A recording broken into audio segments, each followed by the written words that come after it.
हम लोग अभी चल रहे हैं फिजिक्स का जो चैप्टर नंबर 1 है उसका रिवीजन करने चल रहे हैं और हम लोग सीखेंगे प्रकाश के प्रवर्तन से जितने भी इम्पोर्टेंट क्वेश्चन है जो हमारे एग्जाम पॉइंट ऑफ व्यू से और हमारे नॉलेज पॉइंट ऑफ व्यू से इम्पोर्टेंट है उन बातों को देखने का प्रयास करेंगे।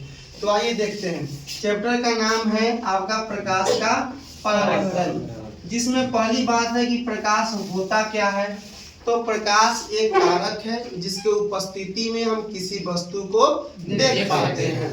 जहाँ पे प्रकाश के विभिन्न नामों से जानते हैं कि प्रकाश को कण बोलते हैं, प्रकाश को ऊर्जा बोलते हैं, प्रकाश को तरंग, तरंग में भी अनुप्रस्थ तरंग बोलते हैं क्योंकि प्रकाश एक सीधी रेखा में गमन करती है। अनुदैर्ध्य का मतलब होता है वक्र, अनुप्रस्थ का मतलब होता है सीधी रेखा। तो प्रकाश क्या है? तो प्रकाश एक कण है, प्रकाश एक ऊर्जा है, प्रकाश एक तरंग है, प्रकाश अनुप्रस्थ तरंग है और सीधी रेखा में गमन करती है। दूसरी बात है कि प्रकाश जो होता है, प्रकाश का जो चाल होता है वो निर्वात में सबसे ज्यादा होता है। निर्वात का मतलब वैसा जगह जहाँ पे हवा भी ना हो, वैसे जगह को हम निर्वात बोलते हैं। तो निर्वात में प्रकाश की चाल जो होती है सबसे अधिक होती है, यानी कितनी होती है सर? तो 3 × 10⁸ मीटर पर सेकेंड। यदि इसको किलोमीटर में बदलेंगे तो 1000 से भाग करेंगे तो पावर में जाके आपका -3 हो जाएगा। तो इसे 3 × 10⁵ किलोमीटर पर सेकेंड। उसके बाद हम परावर्तन की बात करें तो हमने कहा था कि जब प्रकाश किरण आती है और किसी भी सतह से टकराती है और टकरा के लौट जाती है तो यह घटना प्रकाश का परावर्तन कहलाता है। प्रकाश पदार्थ की बात करें तो पदार्थ होता है ठोस, द्रव और गैस। ऐसे इसका 5 रूप होता है, लेकिन जनरली आमतौर पे हम लोग 3 रूप का अध्ययन करते हैं, ठोस, द्रव और गैस। तो क्वेश्चन यह है कि जो प्रकाश होगा, प्रकाश का स्पीड सबसे ज्यादा किस पदार्थ के रूप में होगा? तो हमने कहा कि प्रकाश का जो चाल होगा वो गैस में सबसे ज्यादा, उससे कम द्रव में और सबसे कम ठोस में। लेकिन बच्चों जैसे ही ध्वनि आ जाए, ध्वनि यानी साउंड, साउंड सबसे ज्यादा, इसके विपरीत रूप बोलेंगे हम लोग, ठोस बोलेंगे, द्रव बोलेंगे और क्या बोलेंगे? गैस। यानी ध्वनि की बात करें तो ठोस में सबसे ज्यादा होगा, उससे कम द्रव में, सबसे कम गति में गैस। उसके बाद हम बात करते हैं प्रदीप्त पदार्थ की। सर वैसा पदार्थ जो प्रकाश उत्सर्जित करता है, जिससे प्रकाश निकलता है, उस पदार्थ को हम बोलते हैं प्रदीप्त पदार्थ। जैसे बल्ब हो गया, टॉर्च हो गया, ये सब क्या हो गया? प्रदीप्त पदार्थ हो गया। सब वैसा पदार्थ जहाँ से प्रकाश उत्सर्जित नहीं होता है उसे क्या बोलते हैं? अप्रदीप्त पदार्थ बोला जाता है। तो ये इंपॉर्टेंट है, याद रखिए। उसके बाद आते हैं किरणपुंज। किरणपुंज क्या होता है? तो किरणपुंज का मतलब होता है किरणों के समूह को किरणपुंज कहा जाता है। आपके बुक के अकॉर्डिंग किरणपुंज 3 तरह का है, एक समानांतर है, एक अभिसारी है, एक अपसारी है। समानांतर का मतलब जब ढेर सारा किरण निकलती है, किरणों के बीच में समानांतर दूरी हो तो उसे बोलते हैं समानांतर किरणपुंज। अभिसारी का मतलब होता है जब प्रकाश किरण एक जगह पे ढेर सारा किरण आके मिलता है तो उसे बोलते हैं अभिसारी। अपसारी का मतलब होता है जब प्रकाश किरण एक जगह से निकलती है, चारों तरफ छितरा जाती है, फैल जाती है, उसे बोलते हैं अपसारी। तो अभिसारी में अवतल दर्पण को याद रखेंगे, इस और अपसारी में उत्तल दर्पण को आप याद रखेंगे। और लगे हाथ जानकारी ये भी याद रखेंगे, जो आपकी गाड़ी होता है, गाड़ी का जो हेडलाइट होता है उस हेडलाइट में ऑर्डर दर्पण का उपयोग किया जाता है, और वहीं साइड मिरर होता है जहां पीछे की गाड़ियां देखने के लिए उपयोग करते हैं, वहां पे उत्तल दर्पण का उपयोग किया जाता है। आइए कुछ पदार्थ और उसका परिवर्तन देखते हैं। जैसे बल्ब जो होता है, बल्ब के अंदर विद्युत ऊर्जा होती है और विद्युत ऊर्जा को प्रकाश ऊर्जा और ऊष्मा ऊर्जा में क्या कर देता है? परिवर्तित कर देता है। मोमबत्ती जो होता है, मोमबत्ती रासायनिक ऊर्जा को प्रकाश ऊर्जा और ऊष्मा ऊर्जा में क्या कर देता है? परिवर्तित कर देता है। और मोमबत्ती से लगे बात याद रखेंगे, मोमबत्ती का पिघलना भौतिक परिवर्तन कहलाता है और मोमबत्ती का जलना भौतिक और रासायनिक दोनों परिवर्तन के नाम से जाना जाता है। और मोटर जो होता है, जो लगता है, मोटर जो होता है वो विद्युत ऊर्जा को यांत्रिक ऊर्जा में बदलने का काम करता है। तो इंपॉर्टेंट है, तीनों चीज को याद रखेंगे। अगला है प्रकाश का परिवर्तन। तो प्रकाश का परिवर्तन जब प्रकाश किरणें किसी सतह पर आती है, पड़ती है और टकरा के लौट जाती है, तो यह प्रक्रिया, यह घटना प्रकाश का परिवर्तन के नाम से जाना जाता है। इसमें दो तरह का परिवर्तन पड़ेगा, नियमित एक अनियमित। नियमित होता है समतल सतह यानी बराबर सतह हो, एकदम प्लेन सतह हो, वहां पे प्रकाश किरणें आएगी तो परिवर्तन के बाद वो नियमित परिवर्तन होगा, जितना एंगल से आएगा वो हर किरण उसी एंगल से क्या होगा, लौट जाएगा। और वक्र खुरदरी यानी वैसा सतह जो वक्र है, खुरदरी है, तो वहां पर परिवर्तन जो होता है अनियमित होता है, वहां प्रकाश किरणें आती है तो हमेशा जो परिवर्तन के बाद एंगल सेम नहीं बनेगा, एंगल हर टाइम डिफरेंट टाइप का एंगल बन जाएगा।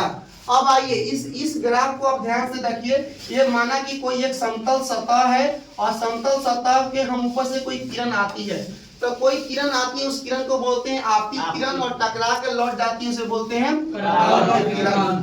और जिस सतह पे होता है उसी सतह को बोलते हैं आपतन बिंदु। आप बीच में एक रेखा खींच देते हो, क्या होती है, लंब। अभिलंब और आपतित किरण के बीच के कोण को बोलते हैं आपतन कोण। अभिलंब और परावर्तित किरण के बीच को बोलते हैं परावर्तन कोण। आपतन कोण को हम आई से सूचित करते हैं और परावर्तन कोण को आर से सूचित किया जाता है। अब इस तरह से परावर्तन के नियम आता है। प्रकाश के परावर्तन के कितने नियम होते हैं, तो कितने नियम होते हैं, दो नियम होते हैं। पहला नियम यह कहता है कि आपतित किरण, परावर्तित किरण और अभिलंब तीनों एक ही सतह पे होता है, एक ही बिंदु पर होता है, एक ही जगह पे होता है, आप बोल सकते हैं।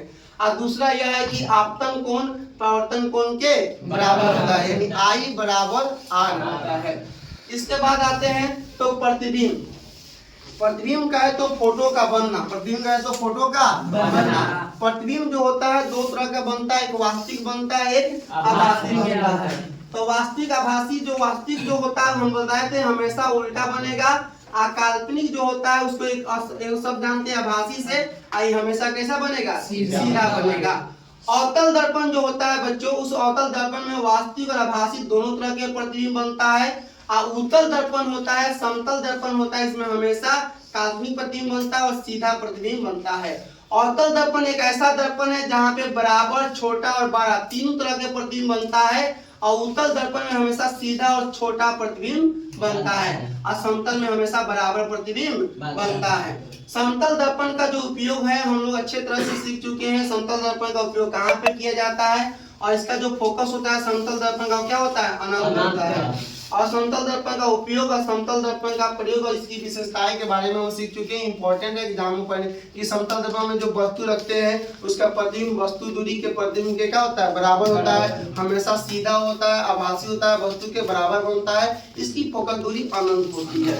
अब गोलीय दर्पण की बात करें तो गोलीय दर्पण में हमने बताया कि गोलीय दर्पण होता क्या, कौन है सर, वैसा दर्पण जिसका परावर्तक सतह क्या हो, गोलीय हो, वैसे दर्पण को हम गोलीय दर्पण के नाम से जानते हैं। हमारे बुक के अकॉर्डिंग गोलीय दर्पण दो प्रकार के हैं, एक अवतल दर्पण, एक उत्तल दर्पण। सर वैसा दर्पण जिसका परावर्तक सतह अंदर की तरफ धंसा रहता है उसे बोलते हैं अवतल दर्पण, और वैसा दर्पण जिसका परावर्तक सतह बाहर की ओर उभरा रहता है उसे बोलते हैं उत्तल दर्पण। अवतल दर्पण को अभिसारित दर्पण बोलते हैं। अवतल दर्पण वास्तविक आभासी प्रतिबिंब बनाता है। अवतल दर्पण सीधा, उल्टा और प्रतिबिंब बनाता है। अवतल दर्पण बराबर, छोटा और बड़ा प्रतिबिंब बनाता है। और जैसे उत्तल दर्पण को बोले तो अपसारी बोलते हैं, यह सिर्फ आभासी प्रतिबिंब यानी काल्पनिक प्रतिबिंब बनाता है और हमेशा सीधा बनाता है और हमेशा छोटा प्रतिबिंब बनाता है। इंपॉर्टेंट है, याद रखेंगे। आइए अब इस छोटे से ग्राफ को देखते हैं। ठीक है, मिल जाएगा। हम छोटे से ग्राफ को देखते हैं तो यहाँ पे जो है आपका ये आपका ध्रुव रहता है, यहाँ पर फोकस होता है, वक्रता केंद्र होता है, यहाँ पर क्या होता है, ये लंबी से दूरी को हम प्रधान अक्ष के नाम से जानते हैं, यहाँ पर अनंत होता है। किरण आरेख में आपका इंपॉर्टेंट है, उत्तल और अवतल का किरण आरेख खींचने का तरीका अलग है लेकिन जो स्टेप है वो सेम है। स्टेप क्या है, यदि प्रधान अक्ष के समानांतर कोई प्रकाश किरण आती है तो दर्पण से परावर्तन के बाद फोकस होकर गुजरेगी। यदि कोई प्रकाश किरण प्रधान अक्ष के फोकस पे आती है तो परावर्तन के बाद प्रधान अक्ष के समानांतर होकर गुजरेगी।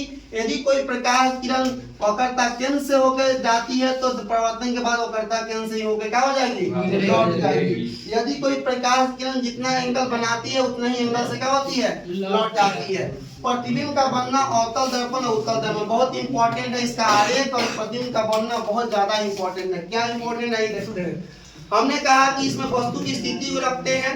वस्तु की स्थिति क्या रखते हैं, ध्रुव होता है, फोकस होता है, वक्रता केंद्र होता है, अनंत होता है। पहली स्थिति में वस्तु को ध्रुव और फोकस के बीच रखेंगे, दूसरी स्थिति में फोकस पर, तीसरी स्थिति में फोकस और कल्पना केंद्र के बीच रखेंगे, चौथा पे वक्रता केंद्र और पांचवा पे वक्रता केंद्र और अनंत के बीच और छठा पे अनंत पे। हमने कहा कि अवतल दर्पण में 6 कंडीशन होता है प्रतिबिंब का बनना। एक ही कंडीशन में आभासी प्रतिबिंब बनता है, वो होता है ध्रुव और फोकस के बीच। बाकी सारे कंडीशन में जो होता है प्रतिबिंब जो होता है वास्तविक बनता है और क्या बनता है, उल्टा बनता है। हमने ये भी बात कहा कि सर पहला, दूसरा और तीसरा कंडीशन प्रतिबिंब बड़ा बनता है और जो चौथा कंडीशन होता है उसमें बराबर बनता है, और पांचवा छठा कंडीशन में जो होता है प्रतिबिंब छोटा बनता है। तो इसमें क्या है कि सर जब प्रतिबिंब को ध्रुव और फोकस के बीच रखेंगे तो प्रतिबिंब जो होता है दर्पण के पीछे बनता है, काल्पनिक सीधा और वस्तु से बड़ा बनता है। अब वस्तु को जब फोकस पर रखेंगे तो प्रतिबिंब अनंत पर बनता है, वास्तविक उल्टा और वस्तु से बड़ा बनता है। और अनंत पर रखेंगे तो फोकस पे बनेगा, वास्तविक उल्टा और वस्तु से छोटा बनेगा। जब फोकस और वक्रता केंद्र के बीच रखते हैं तब प्रतिबिंब वक्रता केंद्र और अनंत के बीच बनेगा, वास्तविक उल्टा वस्तु से बड़ा बनेगा। वक्रता केंद्र और अनंत के बीच रखेंगे तो वक्रता केंद्र और फोकस के बीच बनेगा, वास्तविक उल्टा वस्तु से छोटा बनेगा।